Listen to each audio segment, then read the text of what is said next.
How many of you have psychological needs? Would you raise your hand if you have psychological needs? Okay.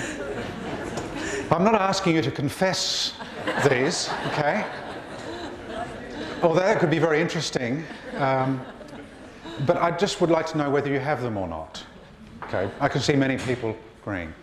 I'm not surprised because in Western culture, people have had psychological needs since 1929. Okay, they've been around since 1929, and they're increasingly popular. Today, more and more people have psychological needs. So this was a new understanding. Action is a surface manifestation of a psychological need, is a relatively new idea in the history of the world's culture. It's a novel idea. Okay. How many of you have relationship dynamics? Would you raise your hand if you have relationship dynamics? Okay. I'm not surprised at that either, because these have been around since the 1960s. And a lot of people have relationship dynamics these days. In fact, they're becoming increasingly popular. And relationship dynamics have been very successful. And so, now, I'm not saying that before the onset of relationship dynamics, I'm not saying that people were happier in their relationships with others. At times they were still miserable and in conflict. It wasn't constructed in terms of dynamics. Is that clear? That's a new construction. Okay. Earlier on we talked about personal properties like strengths. Well, how many of you have resources, personal resources? Okay. Okay. These have been around for longer than psychological needs. They've been around for a couple of 100 years or so. It's been a growing development, and the whole idea that we have these personal properties is associated with the development of modern liberal theory. Liberal theory provides the basis of the Western democratic state. Okay. Some of you may have studied liberal theory in your undergraduate training, in your courses on politics or whatever. And so one of the cornerstones of liberal theory was the preservation, the recognition and preservation of the individual's right to own property, to possess property. It also preserved the individual's right to capitalise on their property. To capitalise on their property by mining it, okay, and to bring to the surface these resources, okay, or by cultivating their property to improve its assets. Okay. Now, around the same time, there was this new idea that maybe there is the self is like personal property, that we have a self that's like personal property, okay, that we can own in the same way that we can own actual property, land, okay? And so we can actually mine the self to discover the resources and to bring those resources to the surface and to put them into circulation. So how many internal miners are there in this group?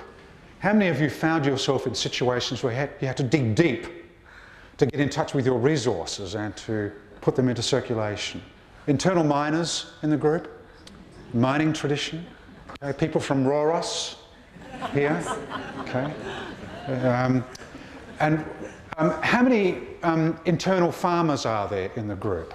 How many of you have been into self-cultivation? The cultivation of the self.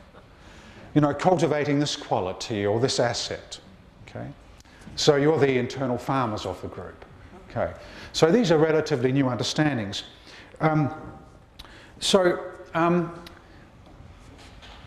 This is all part of a tradition that is often referred to as structuralist. Action in life is a surface manifestation of some element or essence that comes from the centre of who we are. Okay? And these ideas are now taken for granted. You know, it's just naturally assumed that action is a surface manifestation of strengths, resources, psychological needs, relationship dynamics, and so on. You clear about that? That is almost never questioned. Okay. Now, I'm not saying that they're bad ideas. Is that clear? I think some of those ideas are very beautiful ideas. Okay. But I think it's important to understand that these ideas have been developed and constructed in history and in culture. Okay. If we understand that, we're not chained to the ideas. We're not tied to them. We can think outside of them. As many of you know, I've been pretty interested in the idea of externalising problems for some time. I'd just like to make a few comments about externalising problems. The externalisation of problems is not to do with enabling people to rid themselves of responsibility for problems, but enables them to separate from the problem so they can decide whether or not they wish to cooperate with the problem or whether they wish to experiment with challenging the problem or defying it in some way. I've had great fun externalising problems, and I think last time that I was here I talked about my joy at externalising encaprices. I don't know whether anybody was here for that particular workshop, but I always like to talk about this because I wrote an article called Pseudo-Encaprices, and the thing that distressed me about this article getting published was that the editors knocked off the introduction, and I always like to tell everybody about the introduction because I thought it was the best part of the paper, and I was very distressed that it was cut from the paper. But pseudo-encaprices is an approach to working with encaprices. Due to some political developments in a hospital I was working in some years ago, I was referred encaprices for 12 months.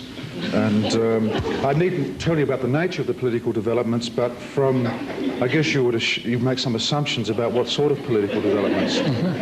And can you imagine having that big heap of encaprices facing you for 12 months, knowing that it was there and you had to somehow get over it? You had to somehow wade through it and get to the other side. And for a while I was a bit oppressed by this big heap of encaprices, and but then I realised that I had good credentials for working in the area, and I'd like to share those credentials with you. For some of you this is stale news, but I'd like to tell everybody about this because, as I said, it was one of the most important parts of this paper, was my credentials for working in the area of encaprices. When I left school, I started work as a engineering design draftsman, and my major project until I quit this line of work was designing sewage pumps. And I laboured over these sewage pumps. Whoops, it's the wrong word, labour. Make all these slips. I laboured over these sewage pumps for some time, and thought that I got them right, but every now and then they'd go wrong, so I'd have to go down to the sewage works to find out what was going wrong, and of course I had to somehow, well anyway, I won't tell you what I had to do, but I managed then to escape sewage, and at least I thought I did, as I moved up in the world somewhat. I was obviously this is an area where I've had a lot of aspirations in relation to, and I got a job with the Chrysler Corporation. That used to be a motor vehicle company in Australia. I don't know if it still exists here in the United States. I understand there's some rumour that that company still does work. And my job when I arrived was to clean rows upon rows of toilets, and to my dismay I was back into it again. Then there were some further developments, and I found myself right back into the shit again when I went to work for a child guidance clinic. So really it's been something that I've tried to escape from. I've tried to turn my back on, and I didn't really know that I was attracted to that sort of work. But when this other political development happened, after I've been working at this hospital for a long time, I decided I should turn around and face it and stand up to it, stand up to encaprices, and I then started throwing myself into it. I mean, I started addressing what I needed to address. Okay, and I started working with these children who had encaprices. One of the reasons the paper is called pseudo-encopresis is because none of these children had real encopresis. Because according to most of the psychiatric textbooks, real encopresis is caused by ambivalent and intrusive mothers. And none of my sample could I discover one case that was caused by the mothers. So I realised that I wasn't really seeing encopresis. I was seeing kids who would shit in their pants all of the time, but I must have something else, so I called it pseudo-encopresis.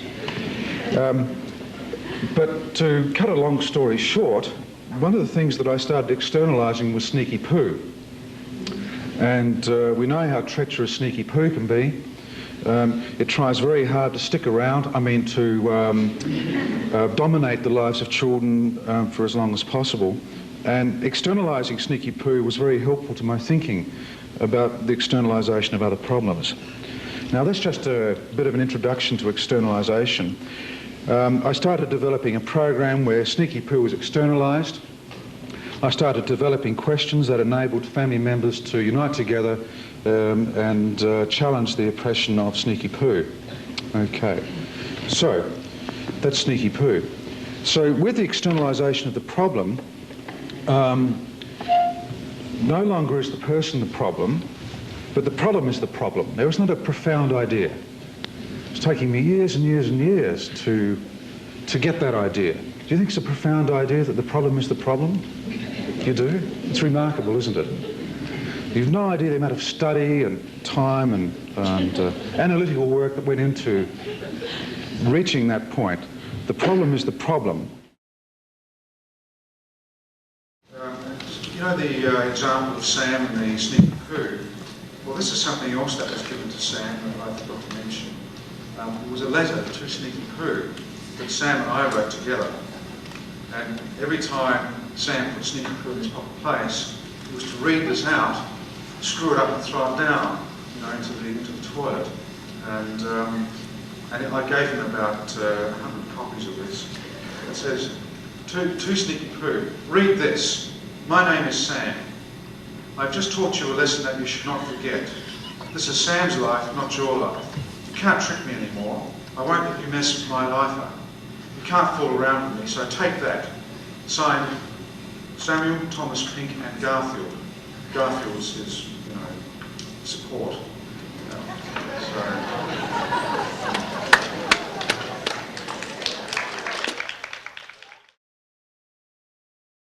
I'll give you another example of an externalising conversation.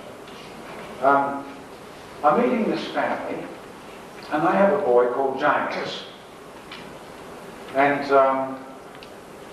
there seems to be a correlation between the name James and Larry and ADHD.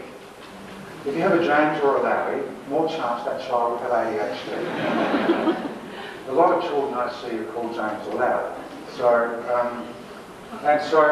With ADHD, and so they come into my room, and James is about, 9 years of age, 8 or 9 years of age, and suddenly my room is in a mess, chaos, rains, and things have been turned upside down, and I sit down and I'm talking to the parents as James is like a tornado, not a typhoon. You have typhoons, don't you?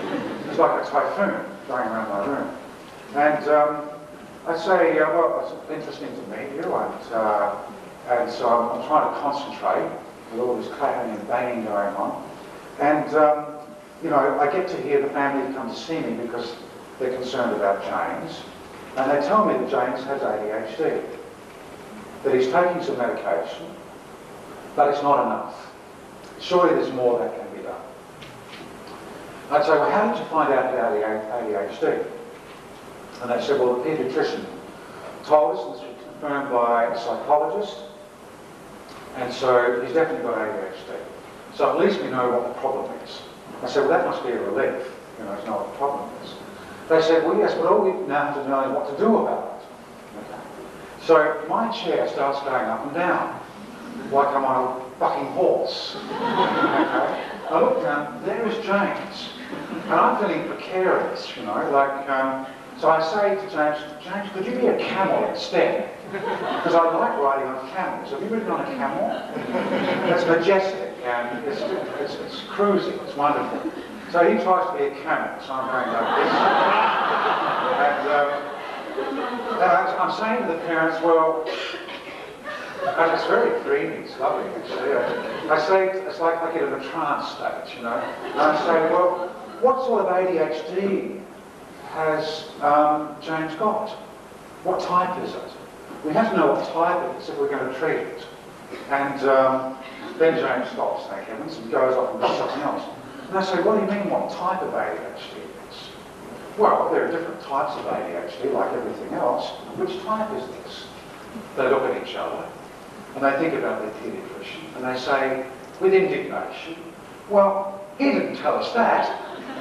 Quite indignant about not being given this information. And I said, well, I don't know what we can do if we don't know what type of ADHD it is. And they said, well, maybe you could tell us. And I'd say, well, I don't have diagnostic acumen. So you need to see someone with diagnostic acumen. Does anyone here have that? Diagnostic acumen? No? Anyway, I don't have diagnostic acumen. So I can't do that. I said, but maybe we could figure it out. Okay? Maybe James could help us. James, do you know that you've got ADHD? He nods his head and then goes on doing what he was doing. What sort of ADHD have you got, James? He pays no attention. And I said to the parents, have James ever seen his ADHD? I mean, it could be anything. It could be like a green Martian, for all I know. And so I turned to James, what colour is your ADHD? Okay. I get his attention. Okay, he says, I don't know. I say, haven't you ever seen your ADHD? He said, no. He knows you've got ADHD, but he's never seen it. Well, how do you know you've got it if you haven't seen it? He thinks that's a very good question. Okay? How does he know he's got ADHD if he's never seen his ADHD? And the parents think that's a bit strange. Was this second opinion a good thing to be doing? And so I say, look, I think I know what sort of ADHD James has got. I think I know now. And they look relieved. Okay, well, give us the diagnosis. And I'd say, well, I saw a little boy 2 weeks ago. His name was Freddie. James's ADHD looks just like Freddie's ADHD. The parents think, well, this is promising. We're getting on track now. And I say, well, the reason I think that James's ADHD is a twin brother to Freddie's ADHD. They're twin brothers. The parents think, you know, they thought they were getting something. So, and I say, well, James, have you got a brother? Oh, he knew he had a brother. He said, yes. Is he a twin brother? James knew that he wasn't. Children are fascinated by twins. So I knew he knew what a twin was. And so I say, well, tell me, did you know that your ADHD's got a twin brother? Now he's really excited. His ADHD's got a twin brother.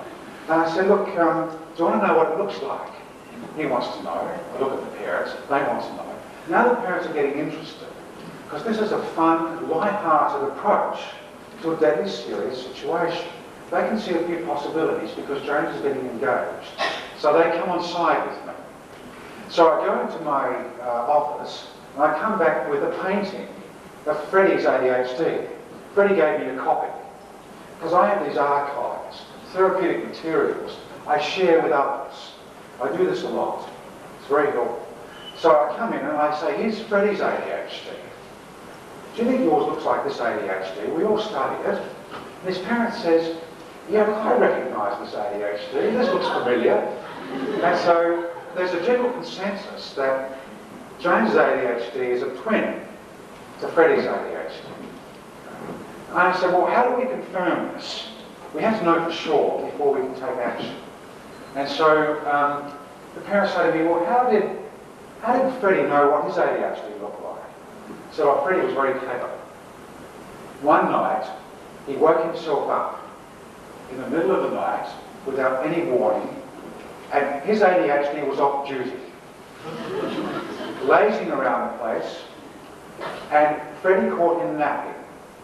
Before he could jump back in Freddie's life, Freddie took a picture of him with his mind. Okay? And the next morning, he painted ADHD. And so, but I don't know how James could find out what his ADHD looks like. I don't know what would work for him. So people talk about it for a while, and no one seems to know. And suddenly James has an idea. He says, I can wake myself up in the middle of the night. Now that's a good idea, James. And take a picture of my ADHD. So the parents say, look, okay, so this is the plan. You then go home and James is going to do this so that we've got ADHD's number. So we can then figure out what ADHD is up to.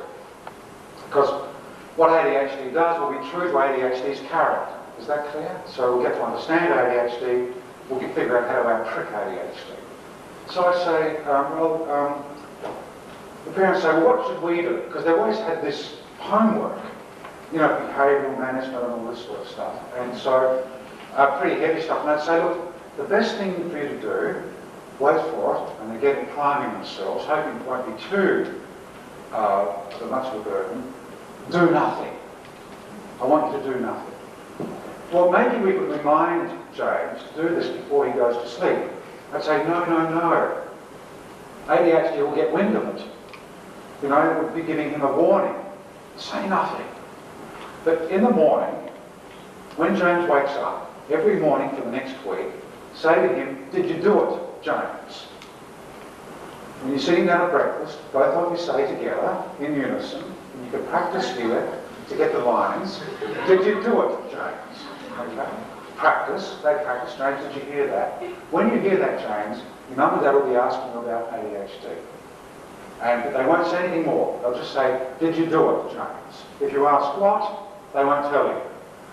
Anyway, so they went home with this plan, right? And so the first, when they came back to the next meeting, I heard that story. On the first evening, in the morning, when James was sitting at breakfast, they said in unison, did you do it, James? He said, do what? You know, thinks they're crazy. Oh, never mind, they say. The second morning at breakfast, they say, did you do it, James? This time he knows what it's about, but he hadn't done it. On the third morning, when they go to say, did you? He says, I've done it. Okay? He woke up and he took a picture of ADHD with his mind, and he painted it that morning. He brought this into the next meeting with him, and you should have seen this ADHD. It was terrifying. It was a mutant ninja version. It was a twin of Freddy's, but it was a mutant ninja version, mutated version, much more powerful. And I can understand why James's life was so much out of control. And so we put ADHD over here, and we got into a conversation about what this ADHD was up to. It was wrecking James's friendships with his teachers. It was throwing the spanner in the works in his friendships with his parents and so on. We got to explore how ADHD was affecting his life. Okay? That's another example of externalising conversation. So a lot of the outsider witness people I work with aren't professional people. They're drawn from my lists.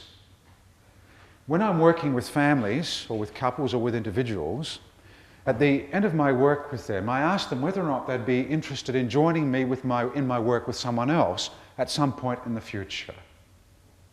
Now, invariably people volunteer to put their name on a list, to be contacted at another point in time. They're interested in playing a part in my work with others. Okay?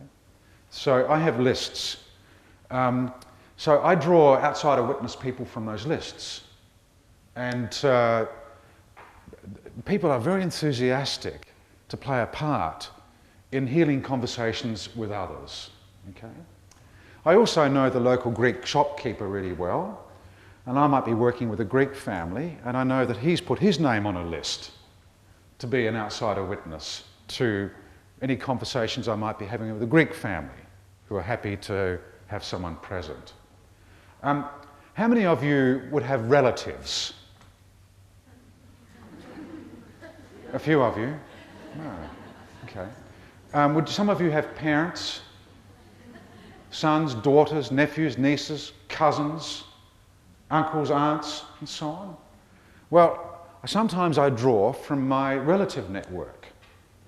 You know, I might have a niece who's very interested in playing a part in this work, and so she might put her name on a list. So some of you don't have relatives, right? Do you have friends? No? Okay. What about acquaintances? No. Neighbours? Neighbours? You have neighbours? Yeah?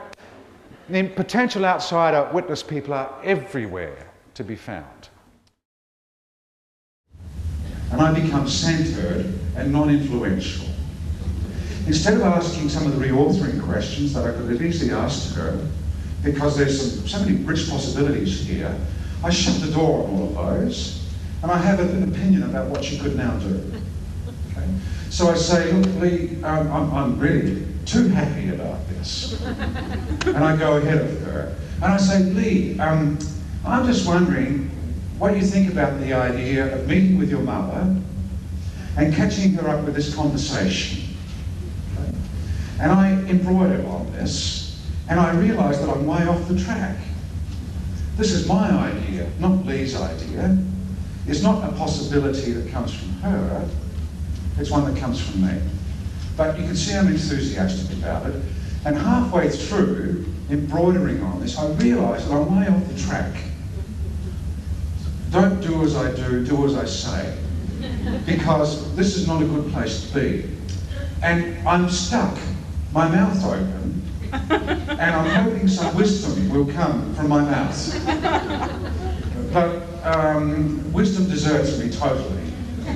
So I wind up just speaking. You know how, have you ever had that experience where you realise that you shouldn't be where you are? You think, where is your brain gone? So you're searching for your brain, your mouth is stuck open, and you keep going when you know you shouldn't be going, but you don't know what else to do. So you see me doing that. And what you'll do is you'll notice that Lee brings me back down to earth again. Okay? She actually brings me back down to earth. She lets me know that this is my idea, not hers, that it's an imposition, but she does it graciously, lovingly. She brings me back down to earth in the most loving, caring way, which I later could acknowledge to her about how this warmed my life. So I just thought I'd share this piece with you. Do you know that the people who consult us persevere with us, don't they, through thick and thin? And when we somehow get our feet off the ground, and we're somewhere where we shouldn't, a lot of the people who consult us are very benevolent. You know, they politely let us know that this is not where they really want to be in the conversation. Or they wait patiently for us to get our feet on the ground again, and then they quickly reinforce that, by making us feel good about our work. They give us a sense that we have wisdom, so they quickly reinforce that. And so you can see that Lee is playing a powerful role in shaping these therapeutic conversations.